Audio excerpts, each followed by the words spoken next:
नमस्कार सगळ्यांना, श्री स्वामी समर्थ। तर आज नवरात्रीमधील आपला 9वा दिवस आहे, म्हणजेच नवमी।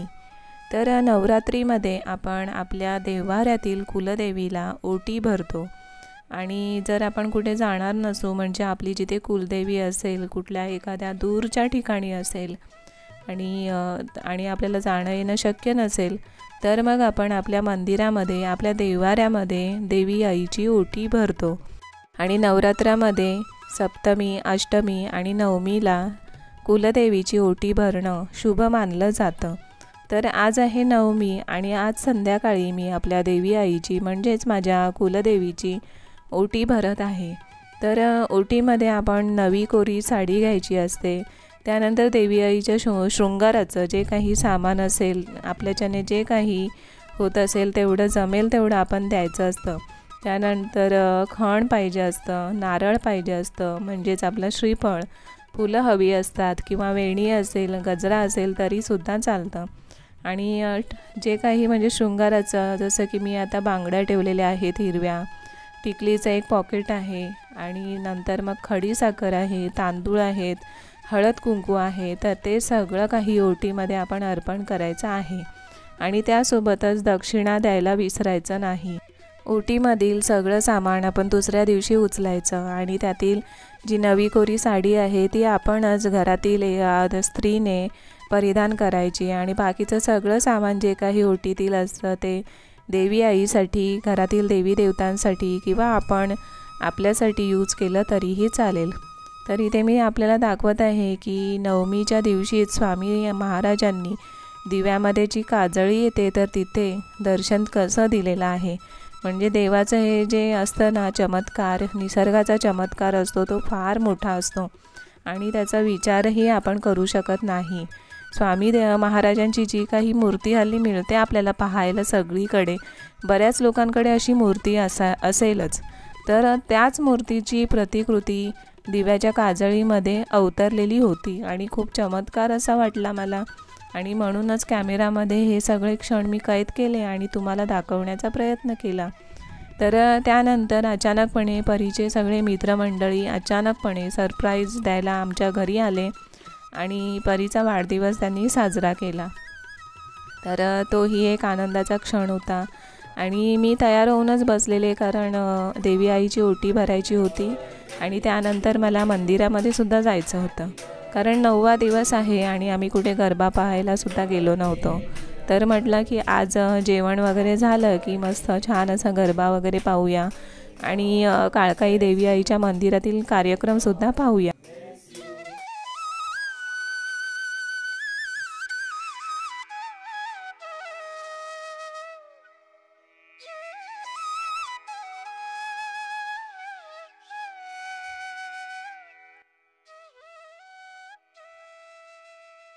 तर हे काही गिफ्ट वगैरे त्यांनी आणलं होतं आणि मंदिरातील काही कार्यक्रम वगैरे काही जे काही आम्ही पाहिलं, गरबा, तर ते सगळं तुम्हाला मी इथे दाखवत आहे, तर ते तुम्ही पाहू शकता।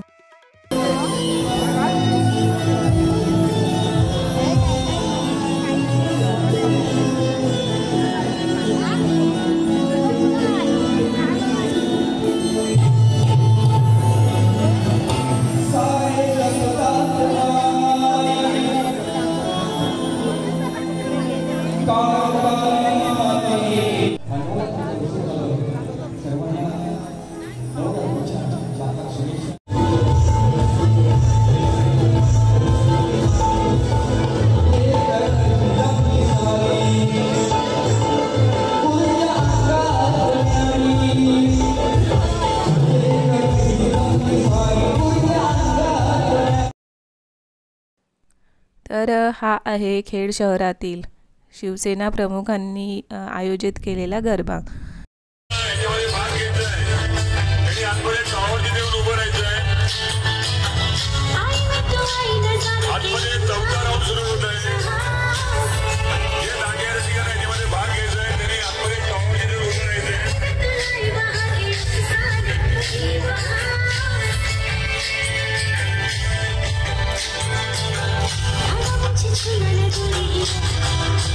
परी हो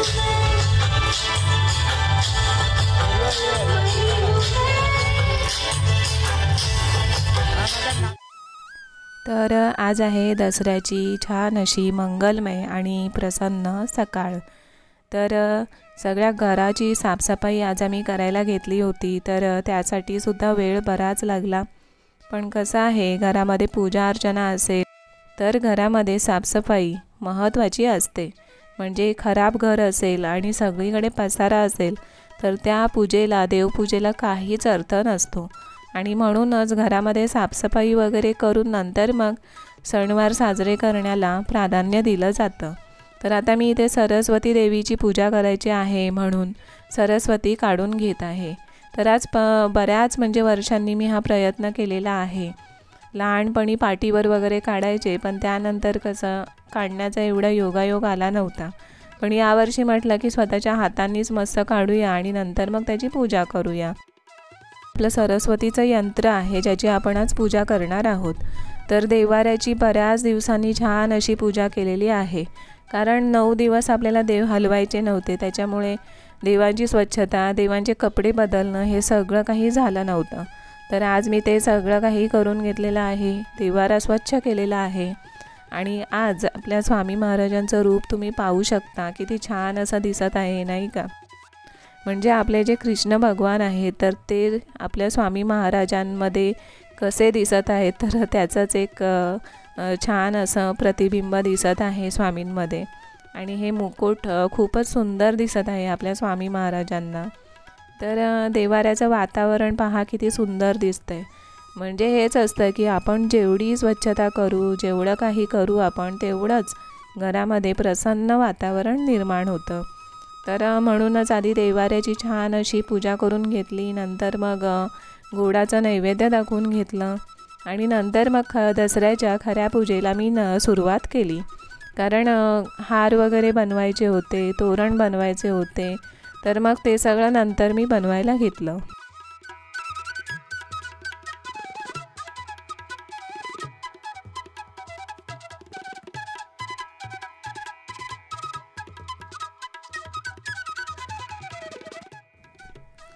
तर आता दरवाजाला तोरण लावलेलं आहे, जे सणासुदीला आपण लावतोच। आणि दसरा म्हणजे 3.5 मुहूर्तांपैकी एक मुहूर्त, आणि म्हणूनच दसऱ्याच्या दिवशी आपण अगदी व्यवस्थित अशी आपल्या देवांची, आपल्या घरामध्ये जे काही आपल्या नेहमीच्या वापराच्या वस्तू आहेत, जे यंत्र आहेत, सगळ्याची आपण पूजा करायची। आपल्या ज्या कामाच्या गोष्टी आहेत, म्हणजे ज्याच्यावर आपण काम करतो, आपल्या घरामध्ये आपली आर्थिक परिस्थिती ज्याच्यामुळे सुदृढ होते,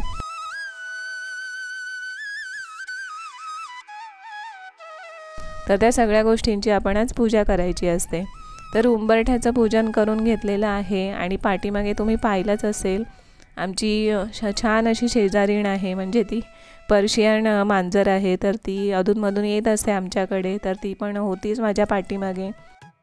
तर या नवरात्रीसाठी एक छान अशी कविता मला सुचली होती, तर ते मी तुमच्यासमोर सादर करत आहे। तू असताना मला काही फरक पडत नाही, तू नसतानाही मला काहीच फरक पडत नाही। असं बोलणारे तर बरेच आहेत या जगात, पण स्त्रीशिवाय जगणारे फारच कमी। स्त्री पुरुष समानता बोलायला फक्त बरं वाटतं, आचरणात अजून नाही आणलं, हेच आहे समाजाचं वास्तव। सगळ्यात अमूल्य अशा जन्माचं कारण तीच आहे। मर्यादा संपली अन्यायाची तर विनाशाचं कारणही तीच आहे। फार काही नकोय ओ तिला, सन्मान आणि आदर तेवढा द्या, वाटलं तर थोडासा सुखाचा हिस्साही द्या। बघा कशी फुलवेल ती संसार निराशेच्या वादळातही, खंबीर बनून लढाल तुम्ही, सोबत असेल जर गृहलक्ष्मी। स्त्री जन्मा ही तुझी कहाणी बोलत जरी समाज असेल, स्त्रीने स्त्रीचा आदर करावा प्रकर्षाने आज सांगावं लागतंय। श्वास घेणारे सगळे जीव आपण सगळे एकच आहोत, जातीपाती मांडलेला खेळ, माणुसकी म्हणजेच एक जीवन। जन्मोजन्मी अत्याचार झाला तरीही महती थोरच तिची, खंबीरतेने लढायला शिकली म्हणून तर म्हणतात स्त्रीला शक्ती। कोणाचं कोणाविना अडत नाही, पण स्त्रीविना सगळंच अडतं। ज्यांचं काही अडत नाही, शून्य भावना त्यांच्या मनातही। स्त्री पुरुष समानतेला आता रंग चढलाय न्यारा, अन्यायाचा खेळ मात्र वर्षानुवर्षे चालत आलेला। तोडा आता रूढी सगळ्या मानवजातीला काळीमा असणाऱ्या, कशामध्ये गुंतवून घेतलंय स्वतःला, स्वतःपासूनच क्रांती घडवून आणा।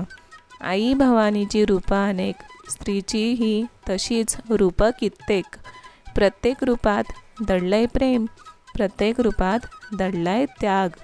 चला आपण साजरा करू हा सोहळा रोजच, आदर करू एकमेकांचा, घडवू समाज खऱ्या अर्थानं स्त्री पुरुष समानतेचा, घडवू समाज खऱ्या अर्थानं स्त्री पुरुष समानतेचा। सगळ्यांना पुन्हा एकदा दसऱ्याच्या मंगलमय शुभेच्छा आणि ह्या संपूर्ण नवरात्रीच्या मंगलमय शुभेच्छा। तर कशी वाटली कविता नक्कीच सांगा, कारण अशा कवितांची आणि म्हणजे जे काही चाललेलं आहे समाजामध्ये वर्षानुवर्षे काळानुसार जे काही चाललेलं आहे, तर या सगळ्या परिस्थितीमध्ये अशा शब्दांची आणि जनजागृतीची आपल्याला नितांत गरज आहे। आणि म्हणूनच आपण जसं आध्यात्मिक मार्गामध्ये प्रवास करत असतो किंवा कुठल्याही चांगल्या मार्गावर आपण प्रवास करत असतो, तर त्या मार्गावरून प्रवास करत असताना आपल्याला शब्दांची किंमत ही कळलीच पाहिजे। आणि शब्दांमुळे क्रांती घडू शकते, घडत आलेली आहे आजवर।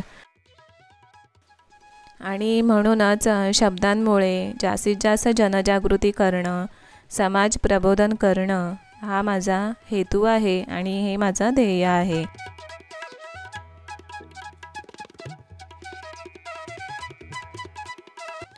तर पाहू शकता तुम्ही संपूर्ण व्हिडिओमध्ये कशी छान अशी पूजा झालेली आहे आजची। आणि नंतर मग परीचे पप्पा आले आणि त्यांना वेळ होता, त्याच्यामुळे मग त्यांना ही पूजेला बसवलं, त्यांच्याकडून ही पूजा करून घेतली। जास्तीत जास्त जोडप्याने पूजा केलेली खूप छान असते आणि कुटुंबातील सगळ्या सदस्यांनी एकत्रितपणे पूजा केलेली खूप छानच असते। आपल्याला रोजच जमत नाही, पण शक्यतो कधी सणासुदीला तरी आपण अशी एकत्र पूजा करूच शकतो। तर परीचे बाप्पा आहेत इलेक्ट्रॉनिक मेकॅनिक, त्याच्यामुळे त्यांच्यासुद्धा सामानाची पूजा आम्ही आज करून घेतलेली आहे। आणि त्यानंतर परीची पूजा करून घेतली, कारण आपल्या घरातील लक्ष्मी स्वरूप असलेल्या मुलींचीसुद्धा आपण पूजा करायची असते, ओवाळणी करायची असते, तर ते सुद्धा करून झालेलं आहे। तर मग आजचा संपूर्ण व्हिडिओ तुम्हाला कसा वाटला नक्की सांगा, आवडला असेल तर लाईक शेअर करा। भेटूया पुढच्या व्हिडिओमध्ये, तोपर्यंत सगळ्यांना श्री स्वामी समर्थ।